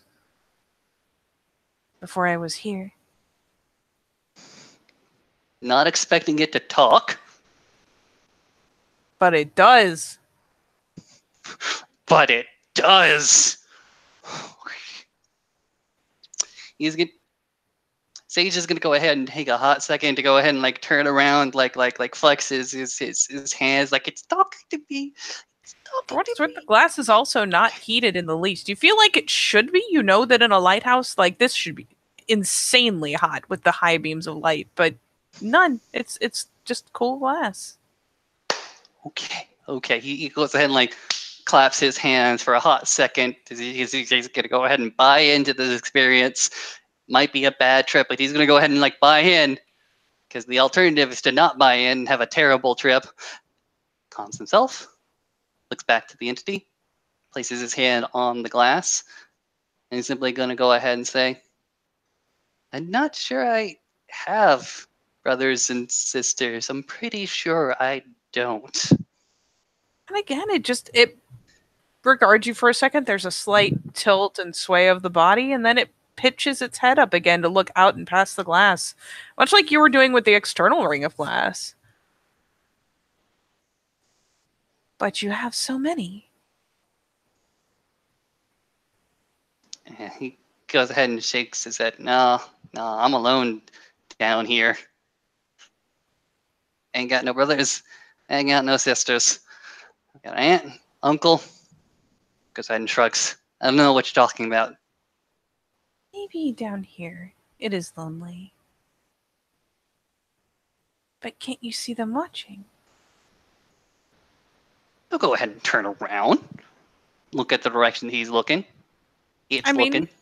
it's the same starscape you were ogling earlier. Just all of them twinkling, and should you go so far as to like put a hand up on the glass again, you'll recognize again it's almost like there are flecks that glint when your hands move. It's it's not surface level though. You are glowing. And sometimes when you move, there's glints, there's shimmers, there's glows. It's kind of weird. Oh shit. He goes ahead and like looks at his arm, goes ahead and shakes it. The after image of just sparkly lights. Oh. Okay. Okay. Really deep in it. Trip. Goes ahead and looks at the thing. Okay. What are you? I am light. This light have a name? Considers this for a moment. Yes.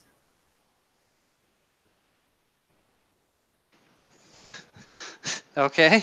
Well, I'm uh I'm Sage. It's nice to meet you, Mr. Light. There's kind of a fluttering motion, and towards kind of the midsection, you get the impression it's kind of like a chuckle.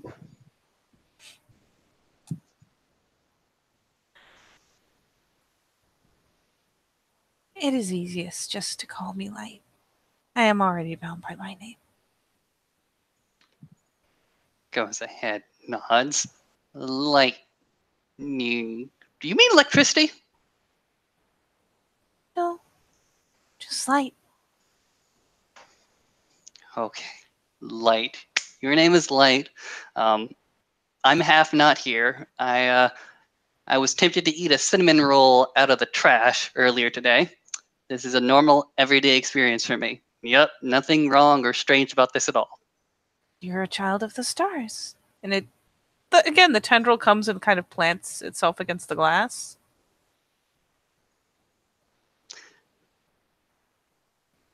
He goes ahead and stops for a half second. He's going to go ahead and regard Light for a hot second. A child, a star child.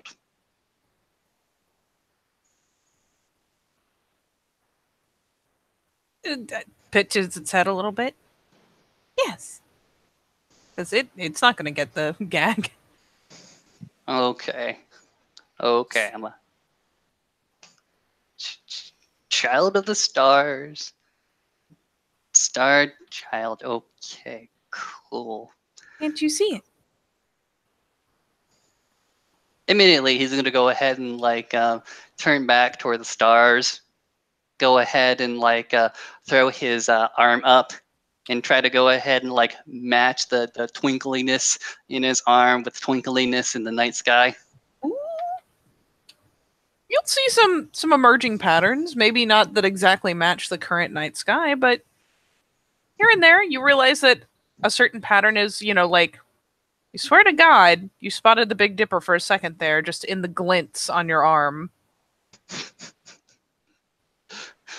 It was for Okay. half a second. It's not something you can steadily pick up, but it was there. Sage is steadily becoming more and more comfortable with this idea.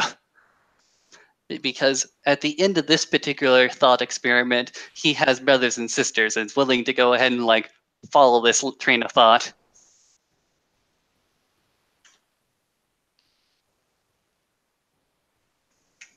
Okay. Your name is Light. I'm a child of the stars. This is all strange. Do you not know what you are?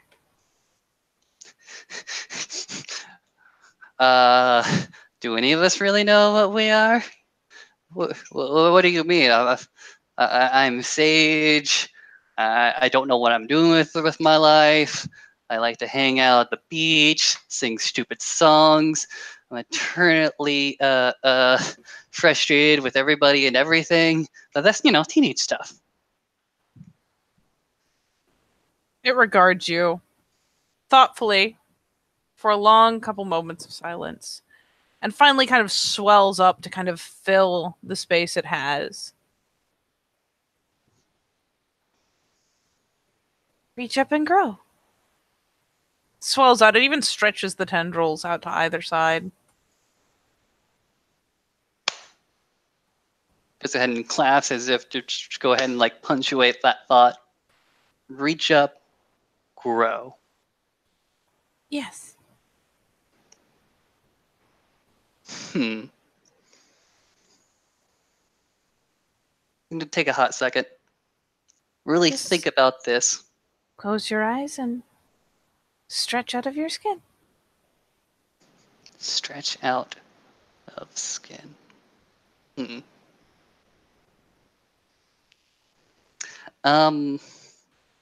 Sage is gonna go ahead and place the guitar like at his feet. He's gonna go ahead and take a few steps back from the container. Because you're doing things like placing something down by your feet, you might realize that you are very naked. What the? Okay, no, that's my weeby. Okay, cool. That's fine.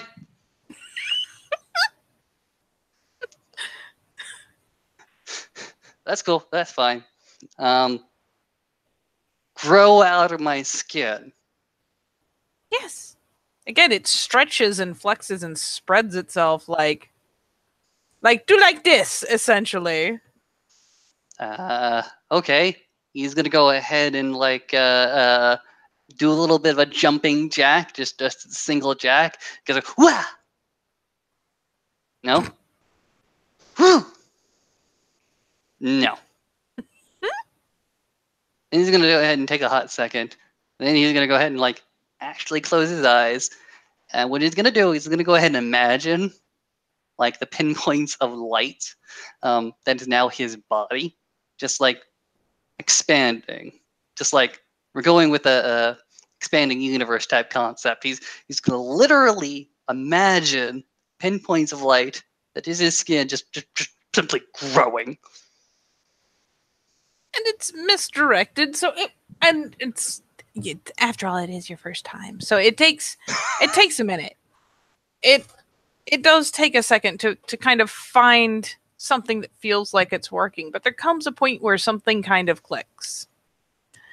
And you feel like you are. You're stretching out, you're expanding, you're growing. It is a disconcerting process, mostly because at some points you will feel strange shifts as like muscles are winding around a slightly different direction, expanding, filling out, bones are kind of popping. It's weird. It's not horrifically painful in your current state. But it's definitely kind of a disconcerting process. But something totally happened, you're pretty sure. I got did you goes ahead and looks down. Oh god, he's hairy. Oh god, oh god, oh god, oh god, he's hairy. Oh god, he's got like talons on his hands. Oh, oh, okay, okay, okay, okay. On the bright side, you're still like glowy and glittery. That's nice.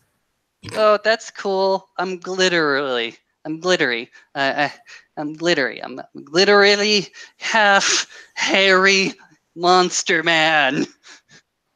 I mean, the weird kite spirit light thing in the canister seems very excited and has begun like whisking in circles, just floating around. Oh, okay. Okay. Nope. Nope. Gonna buy into it. Buying into this hard. I'm gonna do. This is the most awesome thing in the world. So he's just redirecting his entire anxiety towards the situation, towards exuberation. He's like, "Grr! I get this fire inside.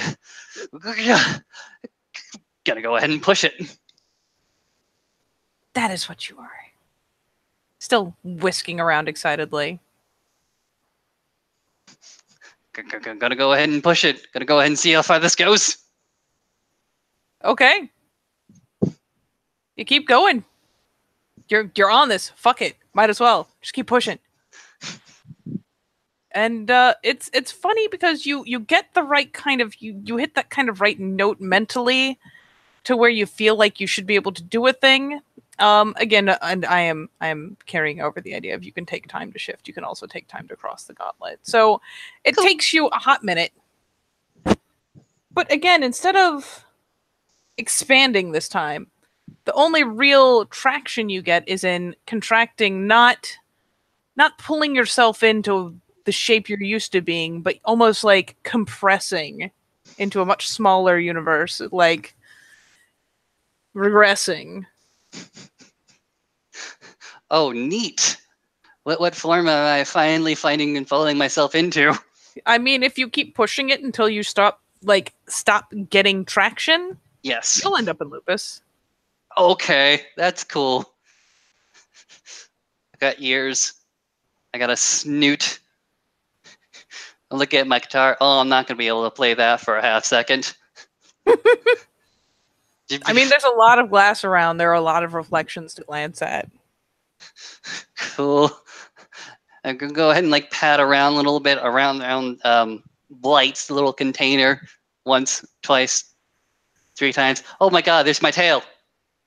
I have a tail. I'm going to run after and chase my tail. I mean, Light is perfectly delighted by this. It seems very excited. It starts chasing its own tail, in fact. It mimics you. It's got the long traily bit.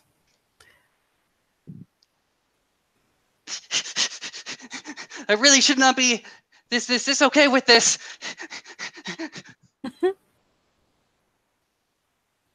Then I'll go ahead and like stop for a second. Go ahead and plant his butt on the ground. Go ahead and look up to the container. So this really didn't explain like what the hell I am. Am I a wolf now?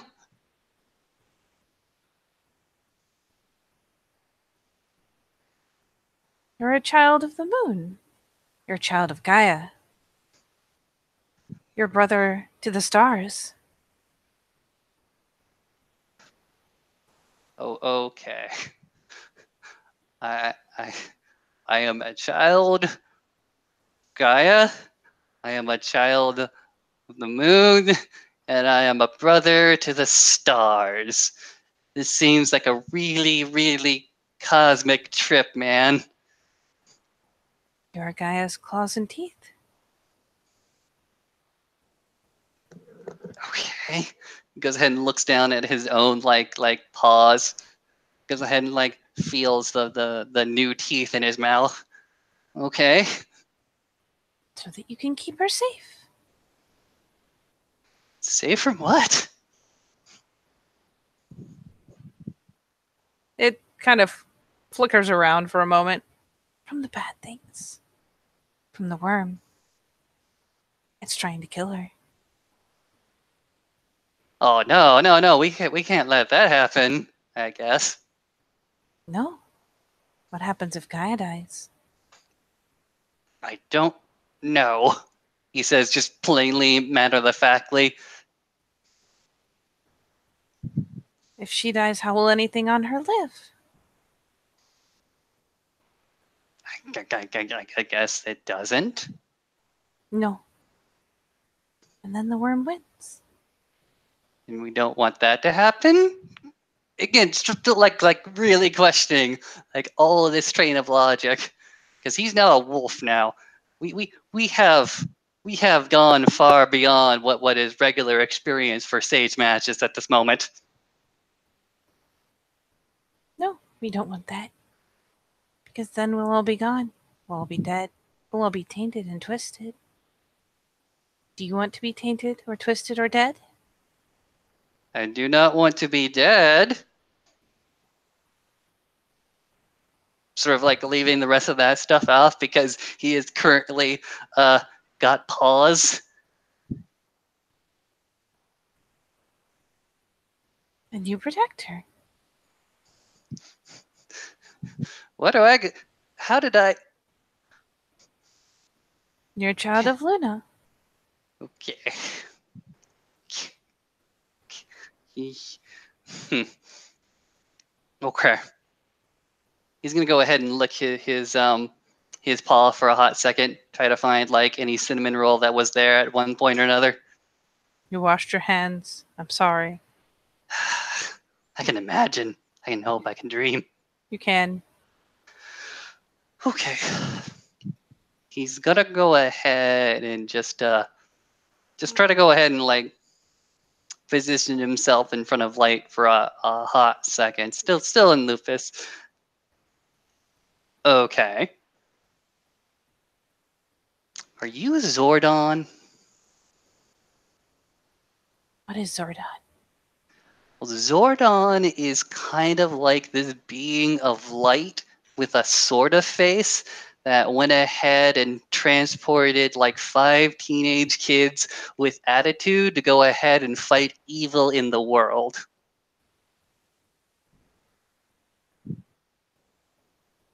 I do not know a Zordon. Do you mind if I call you Zordon? No. That is fine.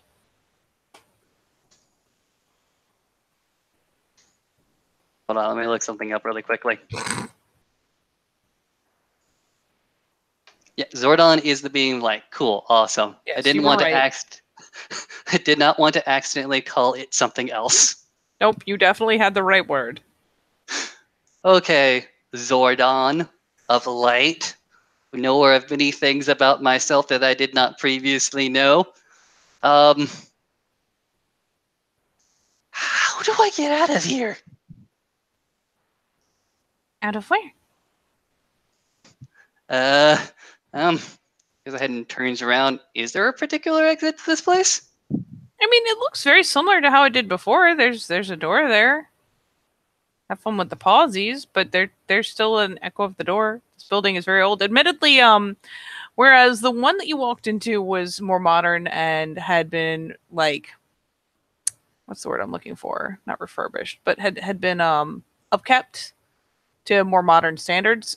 You're realizing as you look around that this seems a lot older.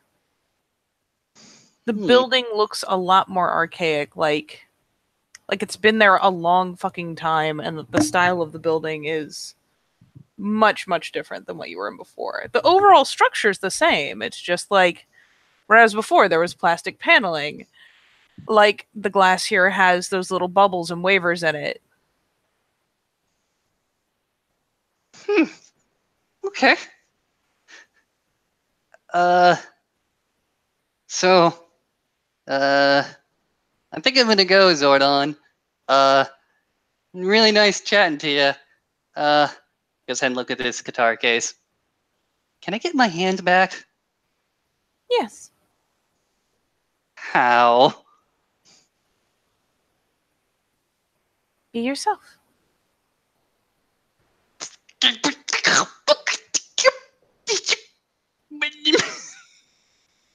What did you try to do to me, Zordon? Be myself, but just be myself. Everything will be all right. Yeah, you're fine, kid. You got spirit, kid. You'll do fine. Just be yourself. Is that what you're telling me? No. I am telling you to be you. Just like when you stretched. But be you. Okay. Sage is going to go ahead and look at the guitar and try to imagine himself being himself, but most importantly, being himself with hands. I mean, hilariously, reversion is very simple. It's always reflexive to return. So once he kind of wraps his head around, like, I want to be me. I want to have my hands. I want the things that I normally have. He will snap back very quickly. He's now on his hands and knees, Yes. naked, Yep. in this very strange place Yep. in front of Zordon. Yep. Okay. Sage is going to go ahead and, like, stand up, grab his guitar, sling it over his shoulders. Okay, Zordon. I'm just gonna try to go, but it was really nice talking to you. So don't worry, don't worry. I'll visit? Question mark. How do I get back here? The same way you came in. You go across. He just goes ahead and, like, throws his hands up and just across, he says, like, waving his hands in front of him from the right side to left, across.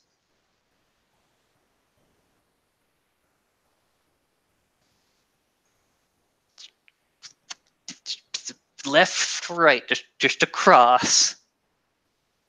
Not that kind of cross. Oh, ooh, what kind of cross? You have to pierce the gauntlet. Go. And it points with one of the tendril hands towards the external ring of glass, the windows facing outwards. Okay. Look at yourself. Look into you until you are on the other side. Sage is starting Pass to. through the webs. Sage is starting to sort of, like, gasp these kinds of concepts. The idea if he's himself, he becomes himself. The idea if he looks inside himself, he goes to where he wants to be.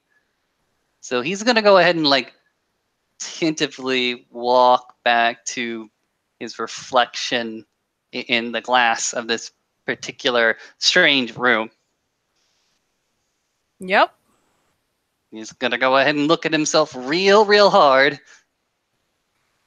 It's weird and disconcerting, but his first time trying to actually focus on doing so, it will take him some time. But he looks into the reflection. He looks into his eyes. He sees, and maybe this is what finally gets him, is as he looks and he finally focuses on his own eyes and the reflection of them. It's like a starscape. Like the eyes are dark, but there's twinkling in them.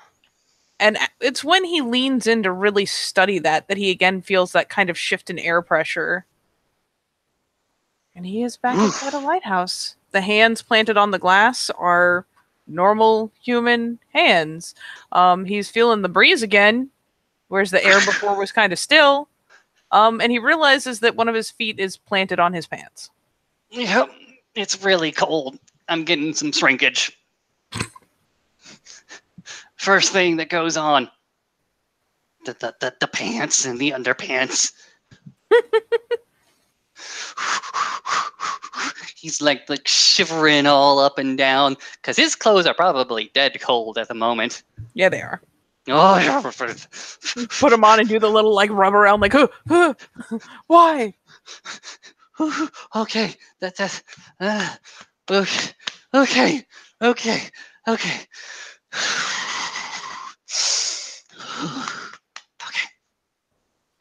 He's gonna go ahead and like shiver, go ahead and like rub himself. He's gonna go ahead and like look to where the Zordon was for a hot second in the physical. You see the familiar it occurs to me I replaced the same picture.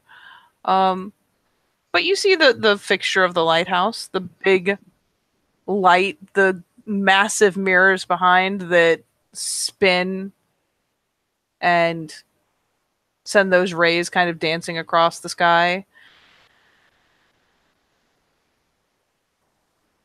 Oh shit. Goes ahead and thinks to himself for a hot second. He's gonna try to get up closer to like the glass chamber where Zordon was, and he's simply gonna go ahead and say, "Hey, uh, yeah, sorry, I was freaked out back there, but yeah, I was kind of getting the feeling like you were kind of lonely, trying to reach out to like connect with somebody. Um, yeah, sorry, like I said, I was freaked out, but I promise to come back, okay? Because that experience is really weird, and I think you're kind of the only person or thing or being, imaginary or otherwise, that kind of gets me at this moment, okay? You talk to the light fixture at the center of the lighthouse. The fixture does not answer. And hilariously, while you could swear it was just as bright on the other side, like it didn't hurt your eyes to look on that spirit. But man, that light in the middle of that thing, oh god. You're And for what it's worth, you go to put your hand on the glass, and yeah, there's kind of a tss moment. okay. This is awkward. As reality strikes. I think I may be on the other side of this really weird trip. Hmm. I'm gonna try to find my way out of this lighthouse now. And much as you came in, you were able to like push open the door and go down a big spiral staircase and push out another door until you're outside. Hmm. What I'm gonna go ahead and try to do is I'm gonna go ahead and try to find just like a bench to go ahead and sit down, and I'm gonna do a little bit of stargazing and try to see if there's like any sort of like familiarity that comes between me looking at the stars. I know it's stupid and it's weird, but you know what? It felt good at the time. He's gonna go ahead and like throw up his arm the way he did beforehand. It just like see if there's like anything connecting. Cause goddamn. And so you trail out. There's a little bench right there. And yeah, you plunk down on the bench and you look up, and the only real thing you can mourn about being on this side is that A, Zordon can't hear you, or at least can't answer, but more to the point, the stars stood out so brightly where you were. And now I mean, it's stars and they're beautiful, but it's not quite the same. They're almost uncannily bright before. But still, like, you sit there and you look up and you reach up, and there's still kind of an air of peace or contentment. You don't know how much you're like resonating. It's hard to tell. Like, you've just gone through some pretty weird shit, so maybe it's so subtle that you're not feeling it that much, but it is kind of just nice and soothing. And there's just something about looking up at the stars, and even if it's stupid that you've been told they're your brothers and sisters, it's still reassuring in a kind of way, whether it's real or not. Okay. Okay. You I look think up and out say and you don't feel as alone. yes. This is a comforting feeling. Sage is just gonna go ahead and sit there. Just go ahead and lay back, cross his arms, look at the stars, find any constellations, and it's probably going to be very, very content to just sit there, no matter how cold it really, really gets. And unless you have objections or further plans, I think that, with him looking up and feeling kind of strangely at home, out in the middle of the open air, in the middle of the night, looking up at the stars, that we'll call it. I think that's a great place. I will acquiesce. This is good. Very well. Until next time.